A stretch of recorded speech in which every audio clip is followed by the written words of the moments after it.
Langganan berapa itu per bulannya itu? Berapa ya sekarang itu? Aku total sekarang rata-rata mungkin sama cloud mungkin 12 jutaan lah ya aku ya. Per bulan ya. Per bulan.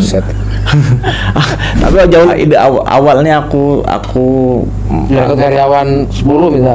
Aku bukan menekuni ya, cobain AI yang penasaran, maksudnya best practice-nya seperti apa sih gitu kan.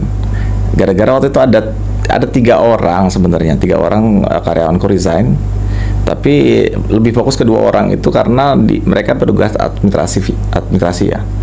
Aku coba gajinya mungkin 3,5-4 jutaan lah ya saat itu. Aku cobain lah 350.000 itu ChatGPT itu 300 sekian ribu, cobain lah, penasaran. Dan luar biasanya ya, akhirnya aku nggak butuh rekrut lagi mereka. Dan tinggal ngajarin satu. Iya, ngajarin satu orang itu. Enggak, bahkan akhirnya ya cukup platform itu udah menggantikan semuanya. Yang kita butuhkan adalah keotentikan kita. Otentisitas. Supaya kita menjadi satu komunitas dunia. Karena gini Mas, Google itu atau gini, perusahaan-perusahaan teknologi dunia itu semuanya itu butuh input tadi, butuh asupan hal-hal yang otentik. Hal yang otentik ya yang menurutku Payung ini otentik sekali. Nah, bicara AI, bicara teknologi, bicara data, mereka bicara manusia. Yang Google itu pasti surprisingly mereka itu ngerasa ini ya, ngerasa dapat berkah ini. Assalamualaikum warahmatullahi wabarakatuh. Jumpa lagi di channel Payung University Kaya Makna. Malam hari ini saya kedatangan tokoh muda, papa muda, Dedi TV. Mas Ahmad Satibi. Terima kasih Mas Dharma. Kasih apa dong? Terima kasih Mas Dharma udah diundang. Penonton 2 juta. 2 juta. Oke, beliau itu ya saya ngobrol baru beberapa hari sih, baru mungkin tiga kali 4 kali. Dan tentu kita akan mengenal lebih dalam sembari kita ngobrol-ngobrol santai ya. Ini nggak usah terlalu serius-serius amat. Tapi saya punya keyakinan bahwa kota ini itu dipenuhi banyak talenta kreatif yang melalui channel YouTube seperti ini kita bisa menggali lebih dalam. Sebagaimana segmen kita kan tentang kaya makna ya.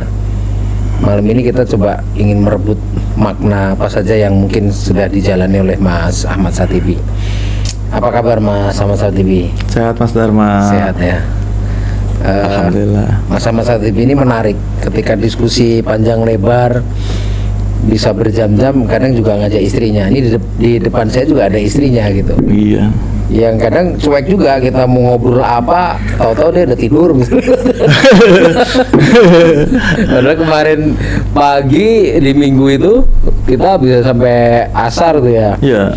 Ngobrol yang malam ya, sampai jam 2 gitu kan. Iya. Saya nggak tidur, ngantuk saya. Jam 1:30 saya udah ngantuk gitu. Oke, bisa Mas diceritakan tentang masa kecil dulu ya. Masa kecil, terus kemudian ingatan-ingatan tentang Metro ya, Metro Tempo dulu ya. Ya, aku kalau di Metro itu banyak banget memori-memori yang indah. Bukan banyak tapi relatif indah semua.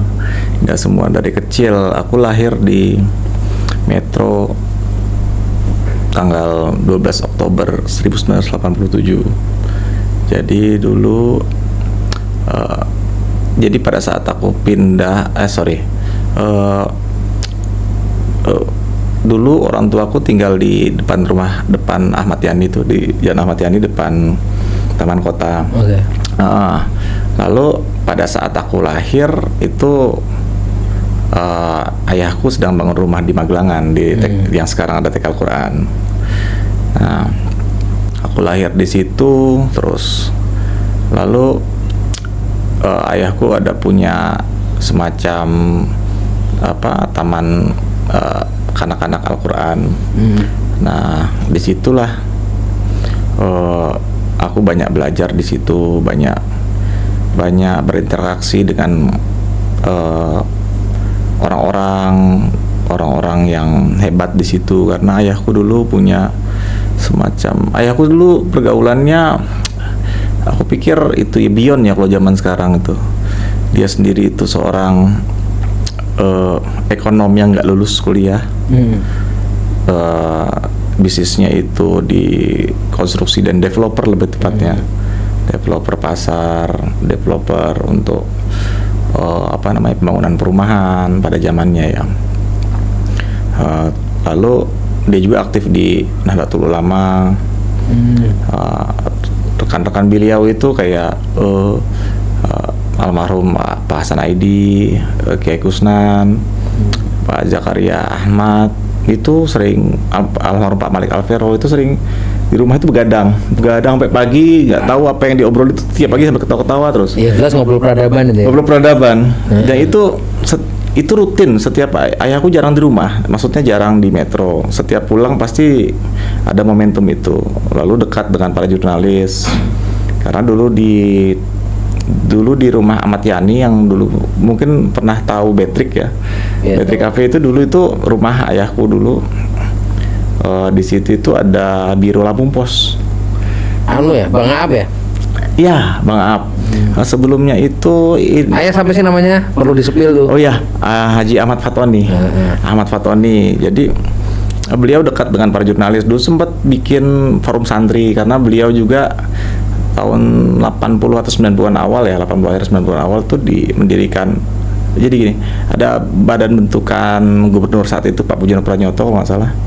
Itu Badan Koordinasi Pondok Pesantren, BKPP. Jadi dia itu sangat cinta sama pondok pesantren. Jadi BKPP, dia sebagai ketua BKPP itu banyak program-program pada saat itu aku pikir melampaui zamannya ya, seperti bikin forum santri, majalah forum santri, terus ya wartawan senior pada zamannya itu sering pada kumpul. Jadi secara tidak langsung obrolan itu mempengaruhi masa kecil. Iya. Curi-curi dengar. Iya, bahkan gini, ayahku itu tipikal yang kalau ada tamu, gini, setiap ada tamu ke rumah itu dianggap sebagai keluarga. Jadi pasti itu ada Om Aap tuh Salim. Jadi kapanpun sampai sekarang dengan almarhum itu aku menganggapnya sebagai Om. Dengan siapa gubernur zaman itu. Jadi ya, mungkin kalau politik Pak Jokowi itu makan politik meja makan itu, ayahku menerapkan itu. Jadi ada gubernur, ada menteri, atau zaman dulu Pak Harmoko ya ke rumah ya makan di rumah, makan. Pernah Harmoko ke rumah? Ya, zaman itu papaku Golkar juga ya, di Golkar. Nah, jadi saat itu lumayan dekat dengan ini ya, Orde Baru. Karena memang mainstreamnya gini sih ya, karena ayahku itu seorang pengusaha ya, yang ditanamkan ke aku juga namanya pengusaha itu harus dekat dengan kekuasaan. Nah, itu yang jadi kalau versi sekarang sih ayahku bilang pengusaha itu harus jadi dekat dengan eksekutif gitu, bukan di legislatif gitu. Tapi hal-hal itu yang banyak pembicaraan dengan beliau itu, yang beliau dan ekosistemnya, teman-temannya itu yang membentuk aku sekarang sih. Ya banyak hal nanti bisa dielaborasi lagi. Tapi poinnya sih aku kecil di sana, terus di Magelangan, di TK Al-Quran, di rumah Magelangan, Jalan Sumbawa. Lalu ayahku mendirikan sekolahan buat anak-anaknya sebenarnya. Jadi aku TK, SD, SMP di sana. Di TK Al-Quran. Di TK Al-Quran, TK, SD, SMP, TK Al-Quran, SMA baru aku ke Bandung. Kuliah balik lagi di sini di Fakultas Hukum Unila. Terus apa Mas yang Yang teringat di masa-masa itu pembentukan karakter ya. Apa mungkin komunitas, pernah gabung komunitas apa, organisasi apa? Oh jadi gini, aku kalau waktu kecil, karena gini di sekolahan papaku itu di TK Al-Quran itu lumayan apa ya, padat ya, padat. Jadi karena dia itu sekolah yang ada formal dan informal, yang informalnya juga jadi dari pagi jam 7 sampai jam 3:30 sore. Dari jam 7 sampai zuhur itu pasti itu formal, selanjutnya informal. Nah, di situ ada muatan lokalnya itu Islam ya. Jadi bahasa Arab nggak hanya bahasa Arab, ada apa namanya semacam muhadasah. Kalau bahasa Inggris ada bahasa Inggris juga, bahasa Inggris conversationnya ada lengkap. Terus fikih, Quran hadis, ngaji ada. Ngaji itu tiap hari itu ada. Maksudnya ada jam-jam ngaji, tapi juga ada tafsir Quran. Lalu setiap Sabtu itu ada muhadharah. Terus ada yang aku ingat itu, selain itu ada ini juga apa? Aku pernah ikut ini ya, apa? Teater. Teater SMP aku udah ke teater Iqra namanya di sana dulu. SMP-nya masih ya? SMP masih. Kalau sekarang sih tinggal SD ya. SD sekarang. TK sampai SD. SMP-nya udah nggak buka lagi. Enggak. Jadi karena mungkin gini ya, dulu ayahku itu kan fokus ketika buka itu kan untuk anak-anaknya ya. Anak-anaknya. Seingatku ya, walaupun ini nggak terkonfirmasi langsung ya. Karena ayahku itu agak tertutup seperti itu.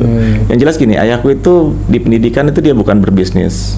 Dia pastikan dia nggak berbisnis. Dia tidak ngambil satu rupiah pun dari situ. Fokus dia adalah ketika ada uang lebih ya dia mau kasih untuk apa? Untuk dunia pendidikan di concern sekali. Maka kayak konsepnya seperti ini dulu. Dulu kan dia itu karena jarang di rumah, karena jarang di metro. Ibuku di metro. Oh ya, ibuku itu kebetulan ada keterbatasan, matanya nggak lihat. Jadi dia pengen kasih yang terbaik buat anak-anak, tapi sisi lain dia pengen dekat dengan ibunya karena dia pikir apa, pendidikan dari ibu itu jauh lebih ini ya. Lalu dibuatlah lembaga pendidikan. Lembaga pendidikan itu diambil dari, jadi guru-gurunya diambil dari kayak untuk Al-Quran itu dari IKI, PT IKI gitu, Puluhan Tiga Buku Quran, termasuk Pak Ali Komarudin dulu di situ. Pak Ali Komarudin dulu itu seingat aku pas ke ngajar di sana itu ditarik pada saat dia itu juara 2 dunia Musabat Khatiwatil Quran. Terus pengajarnya itu luar biasa ya zaman itu ya. Aku pikir orang tua aku itu kalau namanya ngasih ini buat anak-anak yang terbaik. Nah, karena prinsip bisnis juga sih, kalau itu ada prinsip bisnis. Ketika tenaga pengajar itu walaupun ngajar anaknya 1, 2, 3 sama 20 itu kan biayanya sama. Lalu sama beliau, apa salahnya kalau nggak sekalian bikin lembaga pendidikan? Tapi nanti kita ke sana, sebenarnya ayahku itu nggak ada sama sekali pengen untuk bikin lembaga pendidikan formal.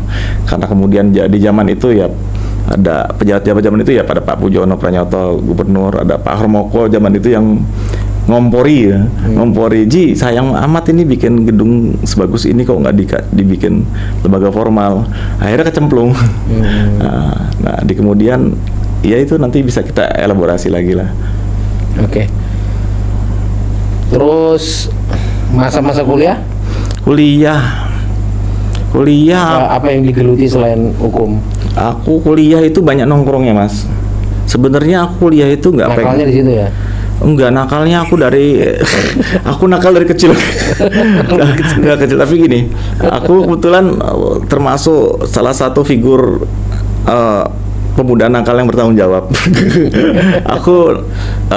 Jadi gini, aku dulu karena aku dulu ngeband zaman itu main musik itu identik dengan minuman keras gitu ya, identik dengan hal-hal begitulah. Ya jadi kenalnya pada saat musik pasti. Di Bandung apa di? Dari sini. Aku SD kelas 6 sudah main band. Cuman dulu vokalis hanya waktu itu karena kan gini, kebetulan aku untuk di usianya itu tinggi kan badanku kan, ikut ayah kan tinggi. Jadi orang-orang mengira aku di SMA, aku ngeband sama anak SMA zaman itu di Metro. Nah terus aku kalau ngeband cinta banget sama ngeband. Aku karena ibuku juga kan jago main piano walaupun matanya nggak lihat. Kakekku juga jago main saksofon, gitu, main piano juga. Nah kebetulan ya om-omku itu hobi minum semua. Hobi minum. Jadi tapi minum bukan konteks nakal ya. Nah, nakalnya itu mungkin aku di SMA ya. Aku nakal di SMA karena aku SMA di Bandung. Nah iya. Iya. Di sana itu bukan, kalau mabok itu bukan ini sih Mas. Lebih ke passion sih Mas. Minum itu passion karena pagi inian ya. Tapi balik lagi karena nakal bertanggung jawab ya aku. Aku kelas 1, kelas 2 itu masih dapat peringkat 1, 2 lah. Kelas 2 itu masih aku ikut Olimpiade Fisika lah itu. Walaupun papaku itu orangnya unik. Anak-anaknya itu nggak ada yang boleh ngambil IPA. Jadi walaupun kami udah bisa, kami di IPA selalu diarahkan ngambil IPS. IPS. Nah, ayahku itu soal apa namanya? Soal mata kuliah, disiplin ilmu yang harus digeluti itu dia tuh concern banget. Pokoknya anak-anaknya semuanya itu harus jadi ekonom. Jadi yang pertama ekonom, yang kedua atau politik pilihannya. Cuma 2 itu aja. Menurut beliau sih itu jangan ngambil teknik lah gitu. Ngambil teknik nanti jadi jadi pekerja. Kenapa pada akhirnya malah ngambil hukum? Sebenarnya rebel Mas, aku juga sampai sekarang tuh nggak ada dasar. Karena waktu pas, jadi gini, dulu itu waktu pas dari SMA aku disuruh langsung ngambil ini, aku bimbingan belajar untuk di Unpad sama di UI. Dengan syarat pokoknya aku suruh ngambil manajemen, ekonomi, manajemen, atau kalau di Unpad aku suruh ngambil politik, FISIP. Nah, aku rebel lah, aku pulang ke Lampung, aku kursus di Primagama aja. Kursus Primagama saat itu pokoknya aku intinya nggak mau ikut apa yang kata orang tua. Sampai aku waktu pas ngisi formulir itu nggak diketahui sama dia. Pokoknya udah diisi nak, udah setor, udah nomor 1-nya ekonomi UI kan, nggak apa, hukum Unila. Loh, nomor 2-nya berarti politik Unpad, ya nggak mungkin lah politik Unpad. Ya enggak apa, nomor 2-nya komunikasi. Jadi bener-bener yang kayaknya dia nggak mau banget gitu, yang dia nggak mau banget. Jadi nggak ada sama sekali. Sampai sekarang juga kalau ditanya kenapa ngambil hukum, nggak ada, sebenarnya nggak ada alasan, cuma karena pengen berontak aja. Tapi ya lulus. Tapi alhamdulillah Mas, SPMB ya lulus, terus lulus juga, selesai juga dalam waktu yang 3 tahun nggak salah aku. Aku kuliah rajin Mas. Berarti kenal ini dong Pak Tisnanta tahu ya? Pak Tis kenal, Pak Tis. Ya zaman Pak Tisnanta Han ya dia. Pak Tis Negara. Pak Tis, Pak Armen Yasir. Kan aku dulu ngambil perdata ekonomi, aku di Pentagon dulu ya. Perdata ekonomi dulu sama Bu Rilda di hukum perlindungan konsumen. Nanti nyambung. Aku ketertarikanku sama dunia hukum dan teknologi itu. Terus setelah kuliah ya melanjutkan bisnis. Ya. Apa dong? Selesai kuliah itu aku langsung lanjut bisnis papa. Jadi karena beliau itu sebenarnya kan beliau udah tua ya, tapi passion di bisnisnya masih bagus. Jadi kami anak-anaknya itu concern untuk ngebantu dia. Soalnya kalau nggak dibantu dia tetap bisa mau gerak sendiri, cuman khawatir kan. Mas Tip ini berapa saudara? Ada kalau saudara dari mamaku yang pertama, dari mamaku itu ada 7. Jadi anak ke? Aku anak 5. Masih punya adik 2? Masih punya adik 2 laki-laki. Terus ada adik sambung, ada adik yang dari mama selanjutnya. Tapi mamaku masih alhamdulillah cuman poligami. Ya, dia masih jiwa laki-lakinya masih hebat. Bapakku. Sampai sekarang masih ada anakku yang ada anaknya papaku, adikku yang umurnya seumuran anakku yang paling kecil. Oh, Oh, iya, umurnya sekarang kan ayahku umur 75, lahir 49, 75. udah kayak Ahmad Albar dong. Ah, oh iya. Apa? Kan punya anak kecil lagi. Iya. Tapi memang nggak tahu ya, keturunan papaku tuh rata-rata apa orang tuanya tuh umurnya panjang-panjang. Panjang-panjang. Kakeknya atau buyutku itu Abu Hasan Armin tuh 125 tahun gitu nggak salah. Genetiknya apa? Kan olahraga apa karena memang fisiknya Sehat ya, hidupnya sehat sama rajin ngaji. Ngaji, baca Al-Quran, sama mungkin tarekatnya dia, tarekatannya. Ya begitu. Kalau ayahku itu emang hobi baca, hobi ngaji, hobi diskusi. Beliau tuh lahir di ini ya, di Serang ya? Di Pandeglang. Oh, di Pandeglang. Di Pandeglang. Dari Pandeglang, besar di Pandeglang, SMA di Pandeglang. Jadi Kenapa kemudian juga akhirnya memilih Metro ya? Kan bukan tempat lahir tuh. nah gini, kalau cerita dari papaku sih gini awalnya itu. Jadi kan dia itu ke Jakarta waktu untuk kuliah, dari Pandeglang kan dia ke Jakarta. Di Jayabaya kalau nggak salah dia kuliah. Aku lupa semester berapa gitu ya, dia ngambil ekonomi. Lalu dia harus berhenti karena harus biayai adik-adiknya, ada yang harus kuliah. Lalu seingat aku dia tuh cerita itu ada hutang sama mungkin rentenir lah, seperti apalah gitu ya. Tapi zaman itu kan ya Maya hidup sendiri di Jakarta gitu ya. Wah, panik gimana. Dia merantau ke Lampung. Merantau mungkin dalam rangka kabur. Kalau kata cerita papaku sih mungkin kabur ya. Tapi sampai di sini jadi nggak ada ini ya, kata dia sih papa itu pengennya ini loh, padahal ke Kalimantan, kok nggak tahu kok ke Lampung. Tapi yang akhirnya sampai saat ini malah jatuh cinta sama Metro. Itu Metro. Termasuk pada akhirnya ikut andil ya dalam pembangunan kota kan. Ya. Pada akhirnya kan juga punya relasi jejaring. Mungkin juga bisa dikatakan orang tua itu sosok yang apa ya, dimintain pendapat ya dalam proses-proses politik, proses pembangunan dan sebagainya. Nah sekarang Mas Tibi sendiri melihat kota ini gimana? Kota Metro Kan jadi tempat bermain, sekarang jadi tempat apa, kota yang sebenarnya makin hari banyak kota-kota itu gagal. Coba kita lihat kalau di Riau gitu kan banjir, Pekanbaru tuh saya merasa kota bisa kayak gini ya, air selokannya aja di masa kering tergenang. Kemudian kita lihat yang sejauh Bandar Lampung misalnya. Jadi kota itu seperti tidak dikonsep secara sadar gitu. Kok kayaknya Metro juga akhirnya kan tidak memanen kebaikan itu gitu, tapi memanen keburukan itu gitu.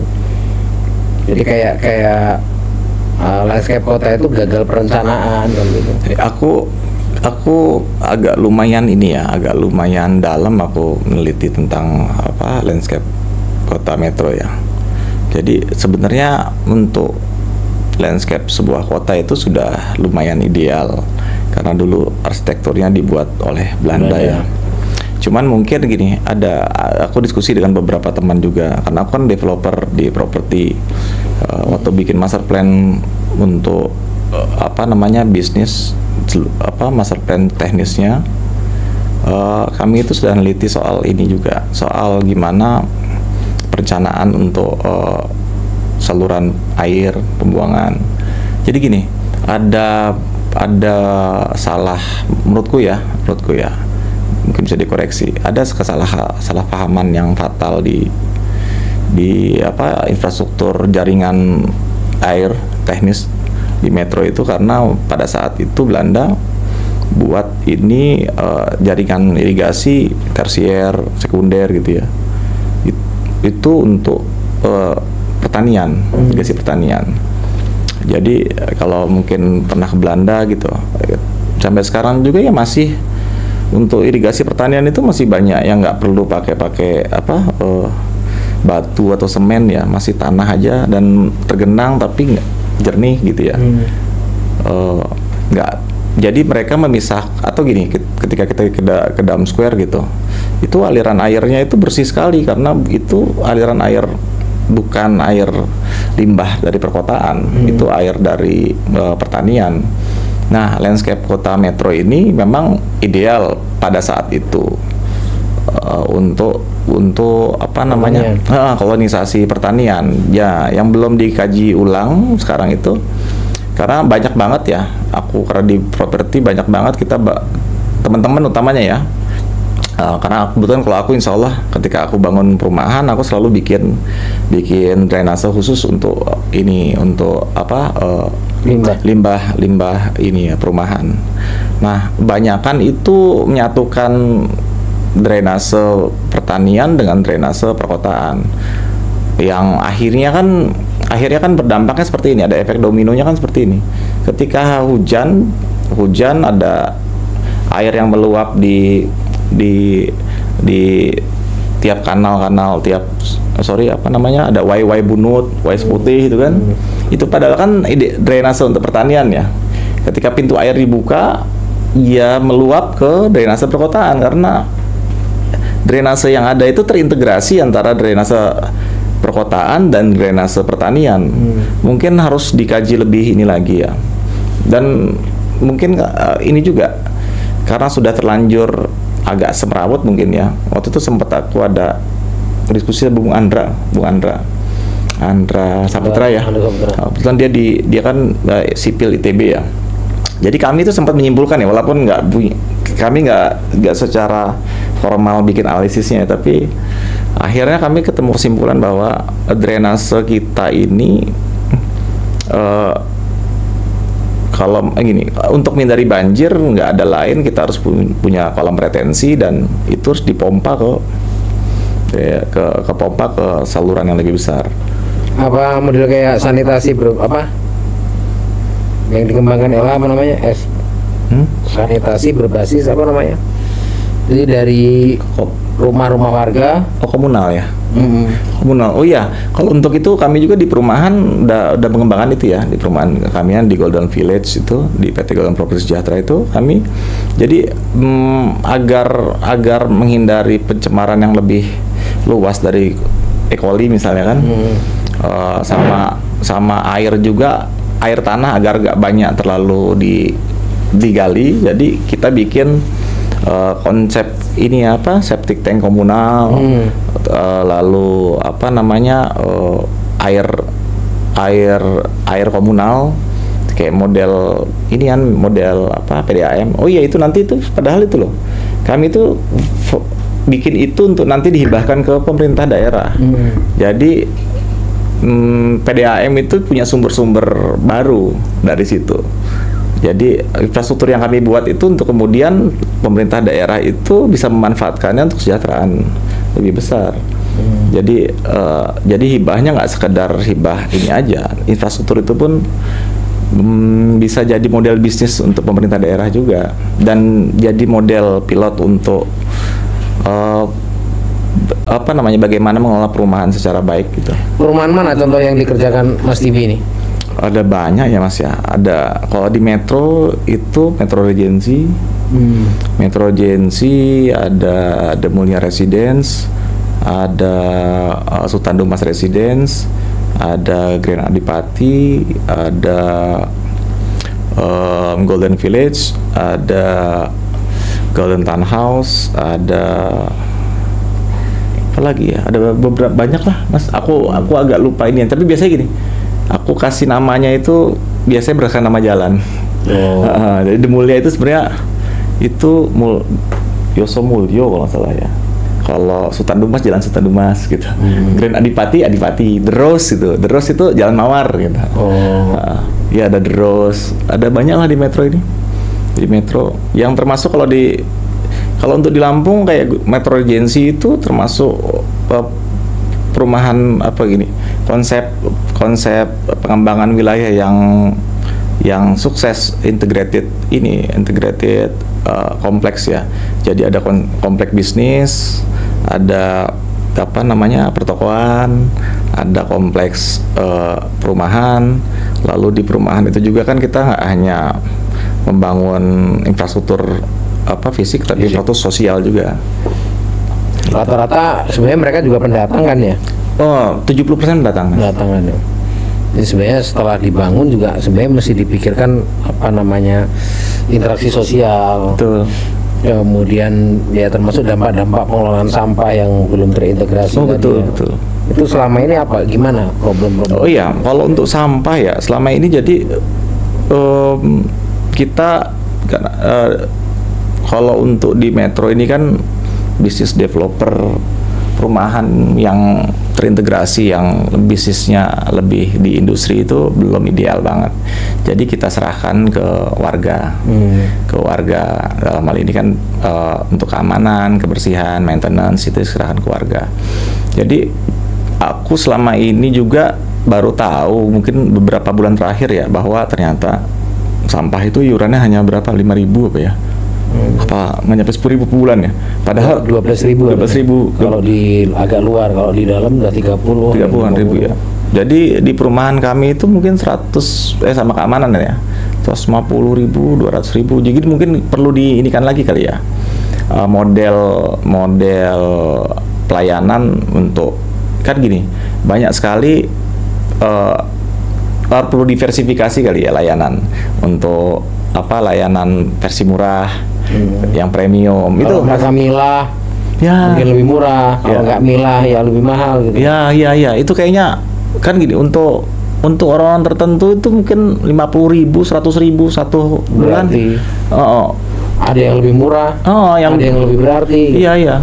Jadi coba mungkin bisa dielaborasi lagi. Itu aku yakin samanya kan seperti ini, Mas. Aku di Metro itu kan udah bikin perumahan mewah sudah, perumahan subsidi murah sudah, perumahan yang tengah-tengah gitu sudah. Jadi punya pasar masing-masing. Itu kayaknya perlu dielaborasi lagi. Apalagi kan karena aku di Real Estate Indonesia, bisa dielaborasi lebih jauh kerjasamanya. Ada berapa total rumah sejauh ini? Ribuan nih Mas ya. Ribuan ya.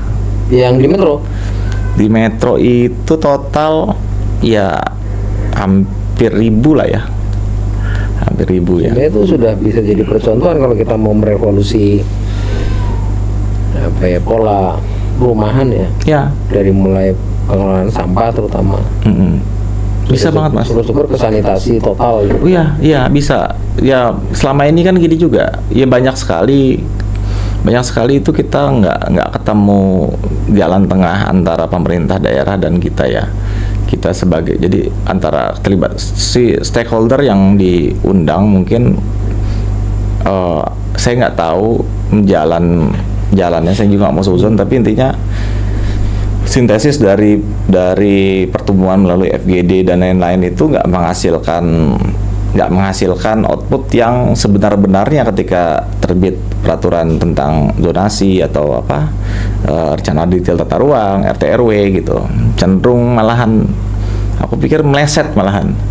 Bukan lagi mensintesis tapi jadi antitesis ya. Antitesis dari ini yang ada. Ya ini aku juga, makanya aku dari dulu selalu aktif ikut FGD, ikut gitu karena balik lagi ayahku tuh selalu bilang ya kalau mau jangan cuma komplain, ikut berkontribusi apapun itulah walaupun hanya sebatas ide. Ya aku lumayan aktif di FGD dan aku pikir gini, intinya sih kebijakan-kebijakan yang ada ini belum mengambil basis dari kebutuhan, bukan sekedar kepentingan ya, kebutuhan rakyat semesta gitu.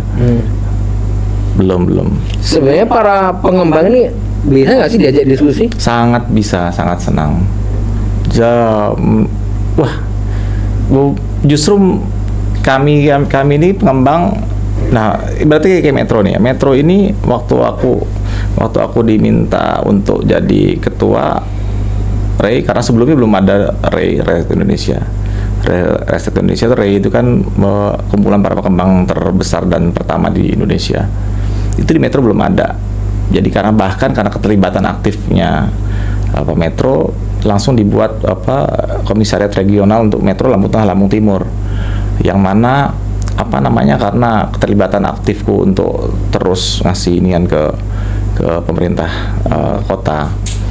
Nah, jadi ingin sekali kami sebagai pengembang itu ingin terlibat aktif untuk pembangunan. Misalkan gini, banyak sekali kebutuhan untuk pemerintah kota menata dengan segala kekurangan, keterbatasan uang, lahan. Itu dari kami sebagai pengembang itu banyak sekali hibah-hibah yang mungkin diinikan untuk misalnya kayak isu terakhir itu soal pemakaman. Kalau kurang pemakaman kan ada di Undang-Undang Perumahan tentang Hunian Berimbang itu kan mungkin sekali ada insentif dan disinsentif.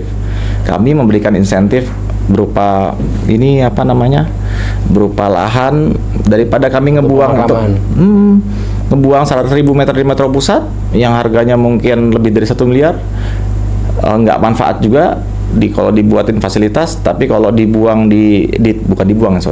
dilempar ke Metro Utara itu bisa jadi 1 hektar itu Mas, pemakaman, bisa untuk sekolah, bisa untuk sanitasi, banyak sekali lah. Kolaborasi multisektor ini yang utamanya tentang perumahan mungkin sekali. Tapi diskusinya dengan pemerintah daerah sepertinya juga tidak sedalam itu ya. Ya mungkin mereka berpikir bukan nggak berdiskusi kali ya. Mereka mungkin berpikir lagi sekedar ngomong aja gitu. Ya, maksudnya mereka kan harusnya juga bicara tata ruang masa depan. Oh iya. Planologi kan banyak ahli planologi di kota ini. Betul. Mungkin gini ya, aku juga bingung. Forum-forum itu padahal forum-forum strategis ya. Nah, terakhir ini kayak konsep ini terakhir yang aku agak kesel ini di RDTR nih, peraturan rencana detail tata ruang wilayah. Jadi ada di WP Metro Utara itu ada minimum luas tanah itu 150 meter persegi, 150 meter persegi untuk rumah subsidi. Nah, sedangkan gini, kenapa sih harus ditetapkan seperti itu? Apa baseline-nya sehingganya kami, teman-teman dari developer yang tadinya udah minat untuk mengembangkan perumahan di Metro Utara, jadi gagal karena ya dari undang-undang perumahan aja, di peraturan terkait perumahan di pusat itu menentukan hanya minimal luas itu tipe 60, tanah bangunan itu tipe 21, itu tetapkan 150. Ya sampai kapan itu Metro Utara itu bisa berkembang kalau kayak gitu, nggak ada perumahan yang ini langsung kayak itu poin ya? Apa mereka hanya mau uangnya, nggak mau mikirnya? Ya, aku juga bingung nyari uangnya juga dari mana, mikirnya juga apa mikir tuh, jangan nggak mikir juga. Sorry ya, aku agak inian karena ya, maksudnya pengembangan tetap juga ada perizinan kan. Oh iya, ada kontribusi PAD dari perizinan, kontribusi kan ada. Retribusi PAD dari PBG, perizinan bangunan gedung, belum lagi BPHTB, belum lagi PPH final. Banyak sekali Mas ya, kontribusi. Maksud saya tadi kan uangnya mau mikir secara konsep holistiknya. Tapi seperti uang itu juga nggak dianggap kok Mas. Jadi pernah kejadian cerita sedikit. Waktu itu ada peralihan dari IMB ke PBG. Jadi ada SE Kemendagri kalau nggak salah yang bilang bahwa kalau untuk wilayah atau daerah yang belum punya peraturan tentang retribusi PBG itu wajib 0 PBG-nya. Saat itu yang lucunya itu dari pemerintah kota waktu itu zaman pemerintahan Pak Wahdi masalahnya. Saat itu akhirnya ditentukan sama mereka itu di stop dulu, ditahan. Nggak boleh ada yang ngaju, jadi nggak boleh ada dikeluarkan PBG.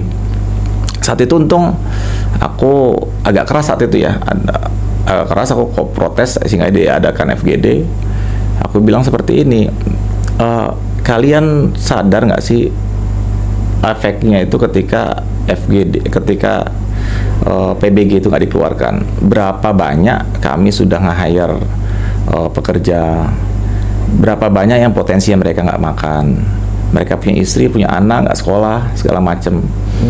Karena aku punya pengalaman pahit sekali. Sebelum-sebelumnya itu ada 6 bulan, misalnya 6 bulan 1 tahun kami ditahan PBG, sehingganya kami harus bayar bunga untuk pinjaman tanah konstruksi.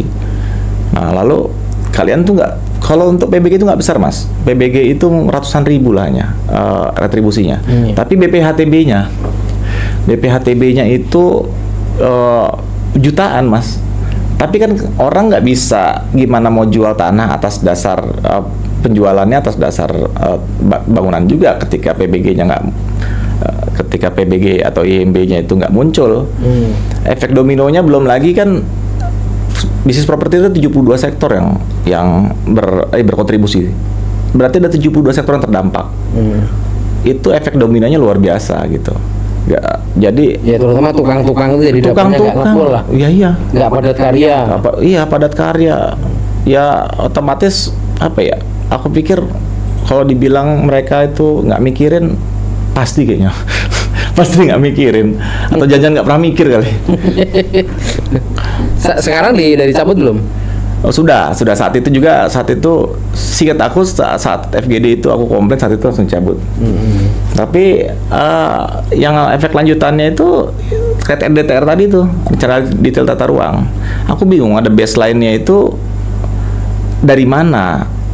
Setahu aku kami ya teman-teman developer di Metro itu kompak mas.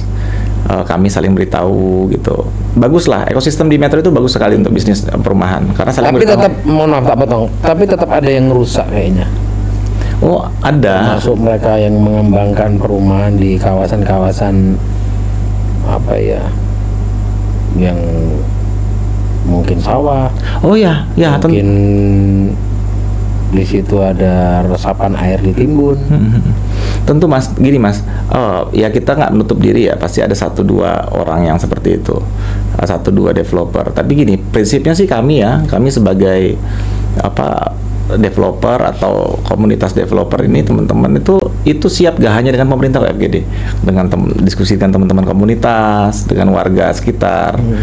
Kalau mungkin gini ya, kami itu hanya sekedar misalnya harusnya pemerintah, karena kan surat ya, yang memberikan mereka ya punya semacam peta yang boleh dibangun dan nggak boleh dibangun. Ya kayak LP2B udah jalan gitu kan, tapi gini, nggak, pasalnya mungkin dibuat lebih rigid lah ya, tapi juga jangan ada kong kali kong di belakang layar. Iya, yang kong kali kong tapi kelihatan di depan layar gitu. Kong kali kong di depan layar. Jadi karena wilayah-wilayah pengembangan kok kayaknya baseline-nya dari mana? Karena gini, ketika RDTR itu dibentuk, aku boleh malah gini deh. Aku bisa ketika kebetulan aku fakultas hukum, jadi aku tahu gimana proses pembentukan naskah peraturan perundang-undangan melalui naskah akademik, melalui keterlibatan multisektor yang mungkin kami aja nggak diminta pendapatnya. Jadi ketika sektor perumahan di situ ada WP perumahan, kami pastikan kami tidak diajak. Aku bilang ya, karena aku sudah teliti, aku sudah coba tanya-tanya teman-teman, kan nggak banyak developer di Metro juga, nggak ada yang diajak komunikasi. Jadi mana musrenbangnya, mana nggak ada.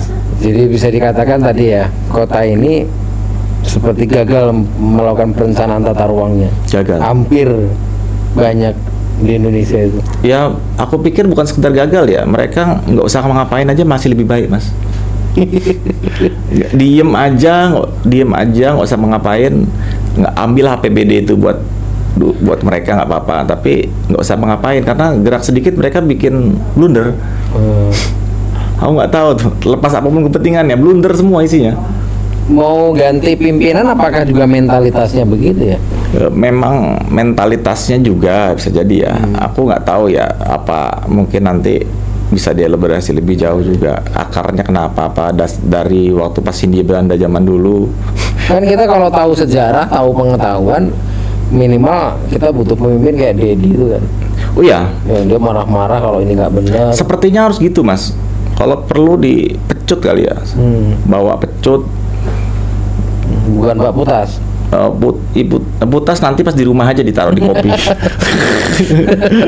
Karena memang Pak udah sedemikian parah sih Mas. Iya. Apalagi aku sebagai pengusaha ya kerasa sekali apa ya, nggak berpikir, mereka itu nggak berpikir ulah-ulah yang menurut mereka itu sepele ya. Mungkin ya aku nggak tahu ya, kepentingannya hanya duit, mungkin hanya uang seberapa, kalau itu kepentingan uang ya. Atau mereka juga mungkin ketika rapat juga ada yang memang sekedar, ada yang pengen ngasih masukan, ada yang sekedar pengen kelihatan ngasih masukan kan. Ya intinya sih mereka itu sepertinya nggak berpikir bahwa apapun yang mereka lakukan sebagai pemerintah itu berdampak. Dan setiap hari pasti ada pembangunan kan ya. Setiap hari pembangunan jalan terus. Setiap hari mereka gerak, aku deg-degan. Mereka yang gerak, aku deg-degan. Mereka yang bangun pagi, aku yang stres. Blunder apa lagi? Ibarat kayak ngelihat emak-emak itu bawa motor ngesen kanan tapi belok kiri. Wah, mereka yang gerak, aku yang deg-degan, Mas. Iya. Terus tentu ini ada pertanyaan yang lebih bermuara pada manusia, Mas. Butuh nggak pemberdayaan ketika orang sudah ngebangun fisik? Kan ada PR tuh, sampai udah bangun nih ruang gedung dalam arti perumahan itu, dan perkenalan kita ini kan ngomongin empowering loh. Empowering. Kira-kira dari masalah yang ada di tengah masyarakat sendiri, sebenarnya kalau di perumahan tuh enak loh, dia ada sistem, ya kan. Sampean mau masukkan pelibatan dalam penciptaan security-nya bagaimana bisa, ekosistem bangun koperasi konsumsi bisa. Di situ memang sejak awal didesain mungkin perumahan yang surplus sayuran organik mandiri juga mungkin bisa. Jadi master plan-nya itu sebenarnya ditentukan oleh pengembang. Tinggal kemudian input pengetahuan yang akan dibangun oleh orang yang akan tinggal di situ kan disesuaikan. Ada nggak perumahan-perumahan yang kemudian dia sadar untuk belajar tentang bagaimana menggerakkan masyarakat yang sebenarnya plural, masyarakat yang sulit diatur? Apalagi masyarakat perkotaan itu kan cenderung individualis. Sedangkan kalau kita lihat Payungi kan ini bukan perumahan kan. Tentu lebih sulit di sini loh. Ya. Karena di sini tidak ada sistem security, tidak ada sistem pola koperasi konsumsi, atau tidak pernah didesain master plan-nya. Rumahnya ya macam-macam, bentuknya macam-macam. Kampungnya ya kampung yang sebenarnya tidak pernah terencana gitu. Jadi secara planologi sebenarnya dia lebih sulit untuk ditata lah gitu. Tapi pemberdayaan ini kan ngurus manusia. Nah, kira-kira pernah nggak terbesit di pikiran Mas Tibi untuk ada nggak ya inovasi-inovasi dalam perumahan itu kemudian mengawinkannya dengan ekosistem pemberdayaan? Jadi mungkin tadi sempat saya ini cerita sedikit tentang ini ya, tentang konsep pengelolaan kebersihan dan keamanan. Jadi memang yang kami lakukan di Metro ini, khususnya perumahan di Metro itu kami benar-benar melibatkan warga ya. Jadi RT yang mengkoordinir, lalu jadi si developer itu biasanya kan gini. Biasanya kan ada bisnis model baru yang ketika perumahan selesai itu yang bisa jadi pemasukan untuk developer. Itu nggak kami ambil, kami serahkan lagi ke warga. Jadi untuk maintenance, untuk kebersihan, keamanan dan lain-lain itu serahkan ke warga, dan alhamdulillah itu bagus sampai saat ini, kayak seperti di Metro Agency itu ya. Itu keamanannya itu 24 jam. Mereka itu bahkan nggak pernah khawatir kalau kunci rumah itu ketinggalan, bahkan kebuka itu nggak khawatir. Dan terjadi inklusi sosialnya benar-benar. Padahal itu yang dipakai model ini ya, model sistem yang sudah berakar di masyarakat. RT ya, apa namanya, tanggung jawab itu ada di pemimpin di situ RT yang apa namanya, yang mengkoordinir, terus lalu kas dipegang seperti apa. Itu alhamdulillah ya, jalan-jalan aja Mas. Jalan aja. Bahkan mereka itu kecenderungannya nggak terlalu, ya itu tadi yang soal yang tadi biaya kebersihan sampah itu, setahu aku sih malah terakhir aku ngobrol dengan mereka itu nggak apa-apa sebenarnya, ini yang harga juga tinggi, lebih mahal tapi lebih tertib gitu. Ya mungkin perlu dipertimbangkan juga, bisa jadi ada tarif premium. Atau kemarin sih ngobrol dengan Heri ya, teman kita yang di Easynet, mungkin bisa di apa namanya, ada package layanan seperti jadi langganan internet apa termasuk sampah dan air. Nah, bisa jadi itu kan internet, sampah, air itu udah jadi kebutuhan dasar. Sebenarnya pemerintah kalau mau bergerak berpikir ngurus ke situ aja udah memunculkan PAD, apa namanya, basis teknologinya masuk, basis ekosistem lingkungan hidupnya jalan. Sama aku pernah berpikir, kalau ini soal yang Kabupaten Banten terakhir yang ngobrol ya. Maksudnya untuk ekosistem untuk ini apa, urban farming itu kan sederhana sekali kan. Kalau misalnya pemerintah kota itu pengen apa, menggiatkan urban farming di skala kota, misalnya tinggal dia bikin kebijakan soal apa namanya, kebijakan soal wajib ini kalau sayurannya organik gitu. Misalnya untuk di pemerintahan kota, rumah sakit dan lain-lainnya itu wajib organik. Itu mau nggak mau kan, karena gini, sayur organik, namanya sayur mayur itu kan paling mahal itu biaya mobilisasi. Sedangkan itu kan jauh sekali tuh mereka dari daerah Jawa. Ya otomatis kan kalau mau perang harga ya kalah lah sama yang sayur organik di sini. Jadi ekosistem ininya apa namanya, penjual dan pembeli, pemasok itu bisa jalan dari situ. Hal-hal seperti itu mungkin ya kebijakan yang mungkin nggak perlu effort terlalu ini ya, tapi berdampaknya luar biasa gitu. Dari isu itu kan kita bisa masuk ke AI dong. Bisa banget. Bisa. AI itu bisa dipakai buat macam-macam, termasuk buat penjadwalan apa, logistik, bisa untuk analisis spasial, daerah mana cocoknya untuk apa. Seperti ini kan apa, misalnya kita mau bikin naskah peraturan daerah atau gini, dokumen KLHK yang untuk baseline RPJMD gitu ya. Itu kalau pakai analisis spasial berbasis AI itu paling 10 menit selesai itu. 10 menit selesai, nggak bakal ada, mudah-mudahan sih bisa dipertanggungjawabkan. Konsepsinya tidak mungkin terjadi. Oh iya, bisa dipertanggungjawabkan.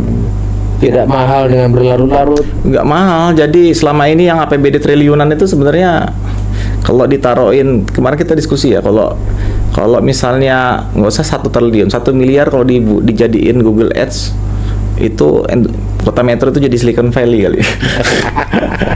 1 miliar tiap bulan gitu ya. Enggak juga gitu, maksudnya ya jangan ke situ lah. Orang-orang kalau mengetahui cara kerja AI begitu, nggak ada yang jual-jual perda, pasal gitu ya. Oh iya, paling nggak kalau mau jualan agak lebih elegan. Iya, lebih apa namanya, white coral itu kan, white coral crime. Paling nggak kalau mau jahat, kalau mau minteri ya minimal kelihatan pinter lah. Ya selama ini kan mereka pinter, mereka pikir mereka pinter, Mas. Mereka pinter. Dalam ini. Kenapa AI ini penting ya dalam mendorong misal Metro City Hub atau Metro Creative Hub gitu. Jadi gini, AI kita inian lagi apa, kota isu kota cerdas lah. Iya, isu kota cerdas ya. Sebenarnya kota cerdas berbasis AI ini kan baru muncul belakangan. Mungkin 2023. Aku termasuk di Indonesia, aku yang termasuk mencetuskan kota cerdas yang ditambahkan AI ya. Sebelumnya isunya hanya Jadi gini, ada 3 fase sebenarnya kota cerdas di Indonesia ya. Kota cerdas sebelumnya itu zaman Clue yang di Jakarta Smart City. Kota cerdas itu IoT base gitu, ada CCTV pintar gitu. Ya pintar, makanya sebutnya pintar gitu kan. Nah, dulu isu AI belum gitu inian, karena AI yang sekarang AI generatif belum muncul. Lalu ada yang kedua itu tentang City Hub. Makanya aku sempat menggaungkan platform itu, termasuk ketika aku kerja sama dengan Google, aku kan mengirimkan inisiatifku tentang Metro City Hub, tentang menghubungkan semua sektor gitu. Aku punya platform yang terintegrasi gitu ya, dan akhirnya divalidasi dan setujui itu Metro City Hub. Tapi kurang populer karena kurang inklusif, mungkin kurang membumi bahasanya. Namanya itu kurang ya. Lalu tapi gini, di Metro City Hub ada tambahan lagi sebenarnya. Aku tambahkan AI chatbot sebenarnya awal itu AI chatbot. Nah, AI ini kan gini. Kalau kita tarik lagi lebih makro tentang Indonesia Emas 2045. Jadi Indonesia Emas 2045 aku nggak sanksi lagi. Indonesia memang bakal negara maju. Indonesia dan India itu Indonesia, India, Cina memang udah jadi. Karena itu pangsa pasarnya. Iya. Dengan jumlah penduduk besar. Ya, betul. Jadi bonus demografi itu kan pasti didikmati sama wilayah-wilayah berpenduduk besar. Masalah timbang atau tidaknya itu soal lain. Soal lain gitu, benar, soal lain. Karena memang AI yang dibuat awal yang mengumumkan ChatGPT ya. ChatGPT tahun 2022-an itu kalau nggak salah. Jadi mereka itu awalnya diprotes sebenarnya. Kenapa ada AI untuk langsung consumer gitu kan? Tapi AI itu memang ibaratnya itu strategi revolusi industri jilid 2 ya. Dulu itu karena ditemukan mesin uap. Sekarang ini karena industri kita itu kan lebih inklusif, lebih spesifik masing-masing. Terus juga nggak perlu bikin suatu hal-hal yang fisik. Jadi AI itu dibuat agar manusia-manusia ini bisa jadi mesin. Kalau revolusi jilid 1 itu ditemukannya mesin cetak. Oke. Atau malah ditemukannya awalnya kayak roda mungkin ya. Atau mesin cetak dulu. Roda dulu. Roda mungkin mesin cetak, lalu kemudian komputer, baru sekarang kemudian internet, kemudian sekarang data. AI itu data kan? Iya, kalau aku sih ya AI itu sebenarnya tools untuk memproses datanya ya. Kalau integrasi datanya itu lebih ke soal cloud computing ya, cloudnya ya, soal komputasi awannya. Tapi aku sih concern di sini yang soal revolusi itu di sininya. Ketika kita revolusi industri pada saat itu yang setelah mesin uap ya, pasca mesin uap itu kan itu banyak eskalasi industri secara besar-besaran. Nah, itu kan karena ketika mesin-mesin industri diproduksi terus, akhirnya peran manusia semakin kecil kalau saat itu ya. Tapi kalau saat ini nih ada baiknya, ada buruknya. Yang baiknya kenapa? Peran manusia itu sebenarnya itu nggak kecil. Justru manusia itu punya peran sebagai martir untuk dieksploitasi, jadi mesin dengan dieskalasi lebih besar dengan AI generatif itu. Yang tadinya mungkin satu manusia itu hanya mengerjakan misalnya dokumen standar lah ya. Misalnya pekerjaan standar yang repetisi itu satu hari bisa ngerjakan dokumen misalnya Microsoft Word itu 10 dokumen, 10 surat, itu dengan AI bisa lebih cepat, bisa 1000 gitu. Nah itu bahkan mungkin kelak tuh skripsi udah tidak jadi ujung dari kesarjanaan. Bisa jadi ya. Ya karena orang ngerjain skripsi, tesis, disertasi yang kampus-kampusnya gitu-gitu aja ya. Iya. Ya bisa dikerjakan berapa menit kan gitu. Tapi ini mungkin ya karena Mas Dharma kan akademisi ya Mas. Mungkin bisa dielaborasi lagi untuk dibuat model baru. Jadi gini, aku alhamdulillah karena ngerjain skripsinya beneran, yang kepake itu yang sangat sampai sekarang itu masih kepake tentang berpikir metodologis ya. Metodologi penelitian itu memang sakral ya Mas, sakral. Hanya mungkin nanti jadi fokusnya itu adalah ketika membuat satu modul pendidikan, utamanya untuk metodologi penelitian, nah yang berbasis AI, jadi itu mungkin bisa lebih dalam tentang metode analisis yang berbasis AI. Karena aku agak concern di bidang itu ya, di machine learning, data analitik, metodenya, karena ada salah metode juga jadinya bias gitu kan. Ada temennya Mas Hafid itu, dia ngajar di Cina. Cara dosen-dosen harus melakukan cara kerja untuk AI kepada generasi mahasiswa ya, atau di lingkup ruang terdidik itu bukan menuntut peserta didik untuk mencari jawaban, tapi mencari otensitas pertanyaan. Benar, promptnya ya. Bukankah AI itu ya tergantung si pelaku, usernya itu apakah dia punya pertanyaan yang berkualitas, sempit, mendalam, ya, atau dia secara pertanyaan general yang sebenarnya bisa ditanyakan di WA, bisa ditanyakan di Google kan, tapi dengan dia nge-prompt yang lebih spesifik, mendalam, otentik, genuine, maka dia akan menghasilkan sesuatu hal baru. Bahkan manusia pada akhirnya kan punya kontribusi untuk menginformasikan hal baru yang terjadi pada kenyataan-kenyataan baru. Misal, apakah ChatGPT bisa menjawab semua yang terjadi pada tubuh payungi? Bahwa orang payungi lah yang bisa memberikan data input sebesar-besarnya pada AI itu. Apa yang menurut Mas Tibi akan menjadi problem AI dalam pengembangan kota cerdas?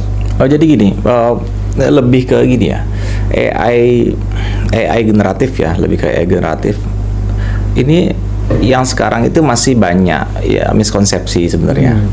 Benar tadi kata Mas Dharma, sebenarnya AI yang ada sekarang, misalnya gini, kita sebut aja ChatGPT atau misalnya Gemini dari Google. Jadi mereka itu punya basis pengetahuan berdasarkan input dari pengguna. Berdasarkan input dari pengguna. Jadi pengetahuan mereka itu selalu update secara real time. Bahkan zaman dulu aku 2022an awal kalau salah ya. Aku waktu itu sulit sekali nge-prompt itu harus pakai bahasa Inggris lah. Kalau mau dapat ini pengetahuan yang kaya. Tapi makin sini sekarang malah bahasa Lampung udah banyak. Berarti sudah banyak yang input tentang bahasa Lampung. Jadi ibaratnya mereka itu semacam farm, menuai tabungan pengetahuan dari orang banyak. Yang itu dahsyat sekali itu. Ibarat kalau untuk bisnis itu mereka data analitik, mereka bisa lebih kaya sekali. Kalau aku kan gini, kebetulan aku pakai yang setiap aku pakai yang platform AI, aku selalu pakai yang ini Mas, pakai enterprise grade, agar apa yang aku hasilkan itu mereka nggak bisa ambil sebagai pengetahuan mereka. Aku tutup pasti. Itu hanya bisa dipakai ketika di fitur enterprise. Langganan berapa itu per bulan itu? Berapa ya sekarang itu? Aku total sekarang rata-rata mungkin sama cloud mungkin 12 jutaan lah ya aku ya. Per bulan ya. Per bulan. Tapi jauh istriku tadinya ngamuk terus. Aku soalnya dulu tuh pakai ChatGPT, pakai Gemini, pakai Copilot, tuh pakai Copilot Microsoft, tapi dia ini Tapi sebenarnya cara kerja yang memungkinkan kan sebenarnya para cerita gini, daripada saya cari pekerja, Ya, menggaji bekerja. oh ya itu kan idenya. 10-20 orang. Ide awalnya kan dari situ dulu. Ide awalnya aku Rekrut karyawan 10 misal. aku bukan menekuni ya, cobain AI yang penasaran, maksudnya best practice-nya seperti apa sih gitu kan. Gara-gara waktu itu ada 3 orang sebenarnya, 3 orang karyawanku resign. Tapi lebih fokus ke 2 orang itu karena mereka petugas administrasi ya. Aku coba gajinya mungkin 3,5-4 jutaan lah ya saat itu. Aku cobain lah 350.000 itu ChatGPT itu 300 sekian ribu, cobain lah, penasaran. Dan luar biasanya ya akhirnya aku nggak butuh rekrut lagi mereka. Dan tinggal ngajarin satu. Iya, ngajarin satu orang itu. Enggak, bahkan akhirnya ya cukup platform itu udah menggantikan semuanya. Dan misalnya gini, aku juga ibaratnya aku sekarang ya bukan bermaksud jumawa, tapi untuk menghasilkan apa kira-kira, misalnya dokumen yang utamanya tentang ya, kalau yang ini kan soal dokumen analisis, dokumen penawaran bisnis, untuk gambar, untuk video, itu udah lebih dari cukup lah. Apalagi misalnya kayak aku pakai yang sekarang lebih fokus ke ini ya, Vertex AI ya, Vertex AI yang 2,5 Pro, GPT Pro, Gemini Pro. Wah itu aku mau butuh tahu tentang apapun yang ada di dunia goib dan dunia ada semua gitu. Atau misalnya menghasilkan bikin dokumen analisis. Makanya kemarin waktu Pai Ungi langsung keluar itu ya, bikin kan kita butuh cerita tentang Pai dan Ungi mau dikemanain ya. Oh iya. Kemudian mungkin kita akhirnya perintah nih AI ini bikin cerita Pai Ungi, karakternya begini. Dia udah dalam waktu cepat, dia udah mikir ya. Iya. Ngapain kita mikir kayak bikin novel, bikin komiknya kan gitu. Dan gini Mas, aku sekalian ya aku sambil bikin, emang aku hobi di dunia grafis, desain. Tapi juga aku sambil mau ngasih tahu ke teman-teman Payungi, teman-teman yang lain. Itu tuh kebayang nggak kalau misal itu nanti aku bisa kasih tutorialnya step by stepnya. Yang aku hasilkan itu mungkin nggak lebih dari 2 jam kali aku bikin itu ya. Itu kalau teman-teman bisa melakukan itu secara kolektif, bisa kerjasama bisnis, luar biasa Mas. Bikin misalnya nggak pernah tahu kita Payungi punya studio animasi yang bisa di udah mohon maaf. Iya. Upin Ipin pakai AI nggak ya kira-kira ya? Hari ini pakai. Aku yakin gini Mas, yang tadi aku bilang 2022an itu yang OpenAI melalui ChatGPT itu bikin platform, bikin AI untuk consumer. Itu kan sebenarnya kebetulan baru itu yang consumer. Tapi kalau AI yang misalnya AI musik, AI untuk Microsoft Excel, mungkin 2007 yang pernah nyobain Excel, kita pernah ngobrol.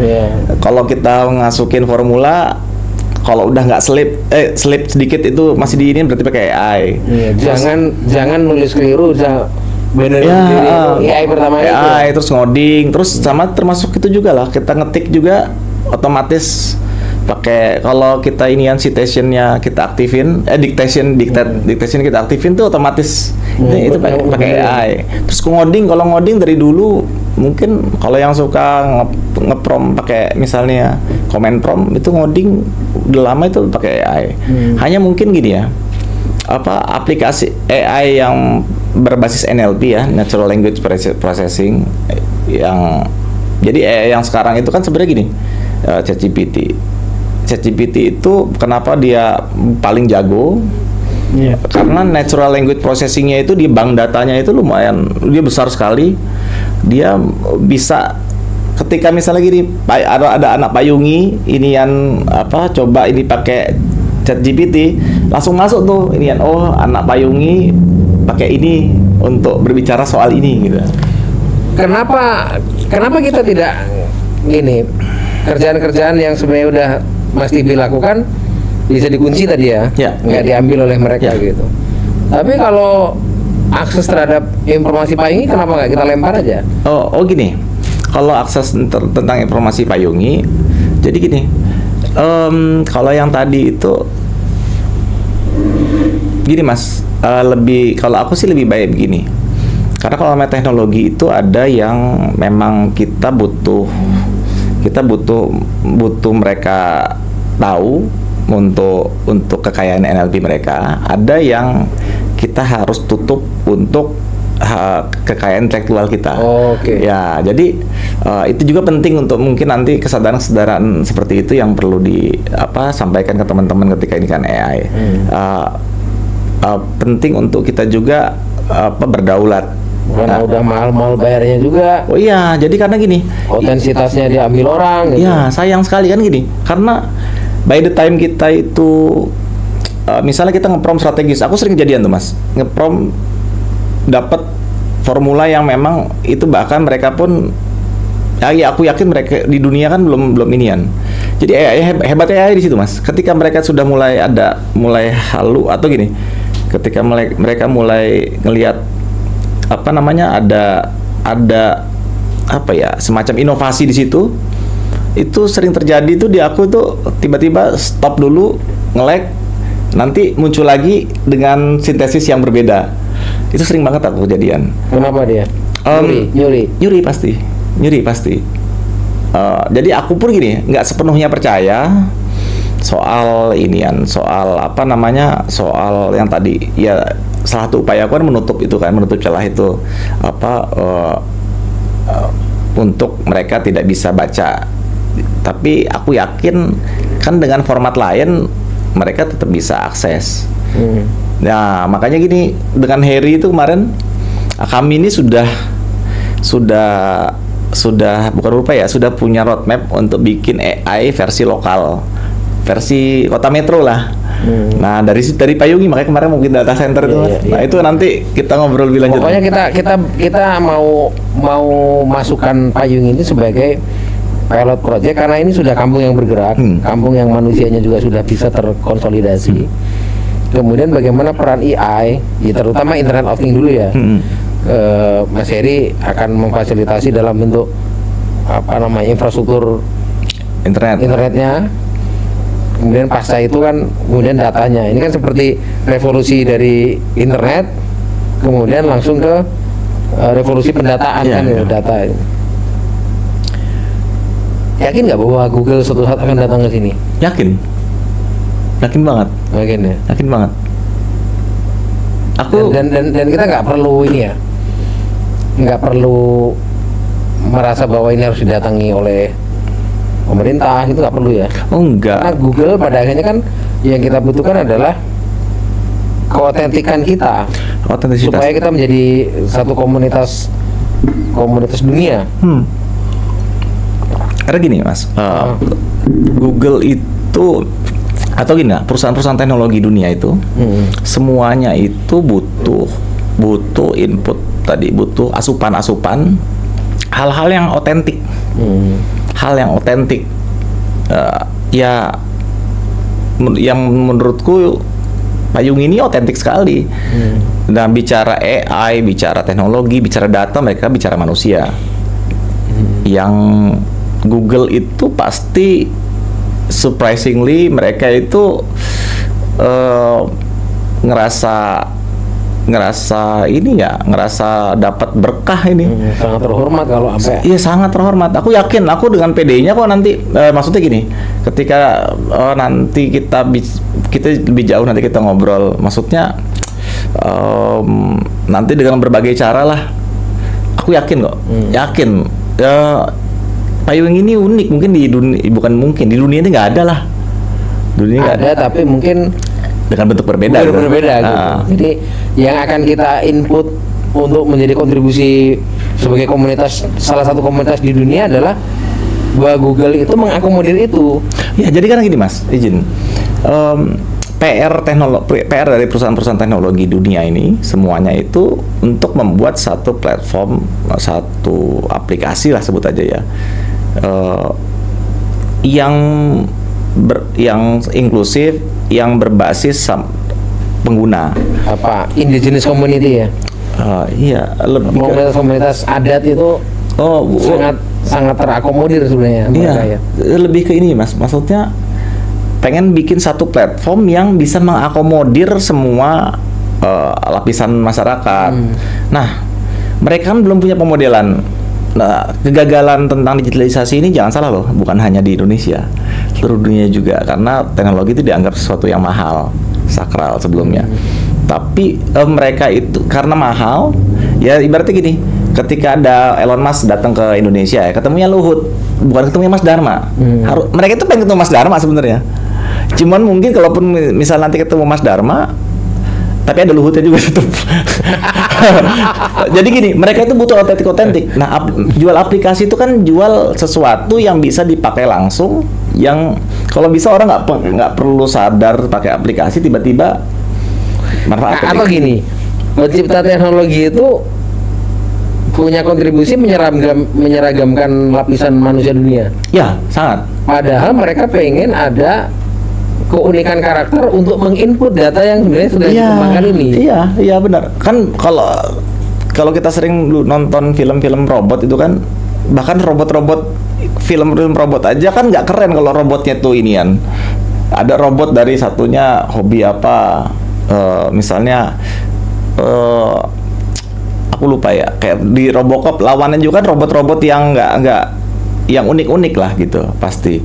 Nah, itu kan sebenarnya kan satu cerminan bahwa apa namanya, yang di dunia ini nanti tantangannya itu pasti unik juga. Ya, tantangan orang Payungi sama tantangan orang yang di apa namanya Silicon Valley ya pasti beda, Mas. Ya kan? Kenapa Mas Livi juga berpikir hal yang sama ya tentang uniqueness itu ya? Alasan apa yang kemudian Mas Livi sadar? Kan banyak orang pengguna AI, pengguna internet, pengguna ini, penyuka itu, dan kenapa di kota ini orang yang bisa mencermati uniqueness itu salah satunya sampean tuh? Gini ya Mas ya, aku banyak sekali hal-hal yang mubazir di dunia teknologi. Di dunia, utamanya di metro lah ya, aku ngeliat di metro di Lampung. Ya, metro ya, banyak sekali hal-hal yang teknologi tinggi, biayanya apa mahal. Bikin aplikasi tapi nggak ada gunanya. Iya, nggak ada gunanya, malah cenderung jadi benalu. Tapi gini, hal-hal sepele lah Mas, kayak misalnya kita pakai iPhone. iPhone mungkin ada yang pernah tahu nggak iPhone dari iPhone berapa? iPhone 10, 11 itu udah ada lidarnya. Lidar itu ibarat teknologi, handphone itu paling sekarang 3-4 juta, tapi teknologi itu masih dipakai sama drone-drone untuk yang enterprise grade yang seharga 50-60 jutaan gitu ya, 100 jutaan gitu ya. Nah, teknologi-teknologi yang sebenarnya sampai sekarang pun itu masih mewah, tapi kita pakai cuman buat bermedsosan, IG gitu-gitu ya. Ibarat gini, aku dulu ini tanpa bermaksud jumawa, aku dulu pakai Apple device itu aku 2005 kuliah ya. 2005 kuliah itu di Unila, bahkan waktu aku dulu pakai PowerBook. Jadi orang lihat, "Bi, itu apa?" Nanyanya bukan lagi bahkan logo Apple itu kenapa Bi keroak. Saat itu mungkin belum sama sekali belum populer, belum dijadikan gaya hidup ya. Tapi pada saat udah jadi gaya hidup, sekarang mungkin pemandu lagu aja pakainya Apple yang terbaru gitu ya. Nah, aku pakai ini, aku pakai yang lama ini, Maksudnya, menurut aku itu manfaatnya itu masih banyak yang belum aku eksplorasi. Tapi intinya gini, banyak mubaziritas teknologi yang selama ini nggak hanya di kalangan pemerintah. Dan berapa triliun uang habis untuk itu ya? Betul, ibaratnya secara total di Indonesia ini. Kalau seandainya aku ngebayangin ya, kan beda banget ya kalau ketika orang-orang bule, mereka itu beli handphone, beli apa itu selalu tepat guna ya. Kebayang nggak sih kalau seandainya kita pada melek itu semua, jadi akhirnya kan uang-uang yang lain bisa dipakai untuk yang lebih bermanfaat. Ya itu sih di luar tentang aku mendambakan platform terintegrasi untuk pemerintah agar mempercepat digitalisasi ini gitu. Oke, pertanyaan terakhir nih Mas, butuh berapa lama kita mengaktifasi apa namanya Payungi ini sehingga kita kita akan membuat satu ya micro hub. Nggak lama mas, karena gini, di teknologi itu konsepnya itu lebih terukur. Aku ngebayangin kan gini, karena menangnya ini komunitas kecil, tapi sudah nggak perlu dirintis lagi tentang interaksi sosialnya, hanya terkait gimana. Tinggal memindahkan ke virtual. Iya, mudah sekali. Nanti kan mungkin ada alpha test, mungkin 3 bulan sambil beta test. Itu menurut aku udah punya peta jalannya sih sedikit. Dan menurut aku itu prosesnya ini cepat karena mumpung ini komunitas kecil. Dan model visibility study yang untuk di platform platform digital itu kan simple. Dia itu hanya ngambil statistik dari beberapa pengguna, dan apalagi kalau satu lingkup komunitas itu nanti bisa banget jadi direplikasi secara nasional bahkan internasional. Kita nggak pernah tahu. Harapannya kan kalau misalnya ini sukses di sini, ya menurut aku ini kan simbol kekompleksitasan yang selama ini dipikirin sama masyarakat dunia tentang gimana sih digitalisasi di sektor akar rumput gitu. Kalau ini berhasil, aku yakin malah kalau sekedar inian Google datang ke sini itu terlalu mudah. Malah harapanku itu Google yang jadi mengendorse Payungi untuk jadi semacam inisiatif dari lokal untuk berkontribusi terhadap teknologi global. Oke. Suatu saat Google ada logonya di sini ya. Keniscayaan aku pikir. Oke. Terima kasih Mas Ahmad Satibi. Diskusi yang menarik, tapi karena tentu ada batasan waktu, nanti kita bisa ngobrol setelah ini lagi. Dan mudah-mudahan Payungi terus membuka diri, menjadi gelas kosong, selalu harus merasa bodoh. Dan Payungi itu tempat orang menanam kebaikan. Salam Payungi. Salam Payungi.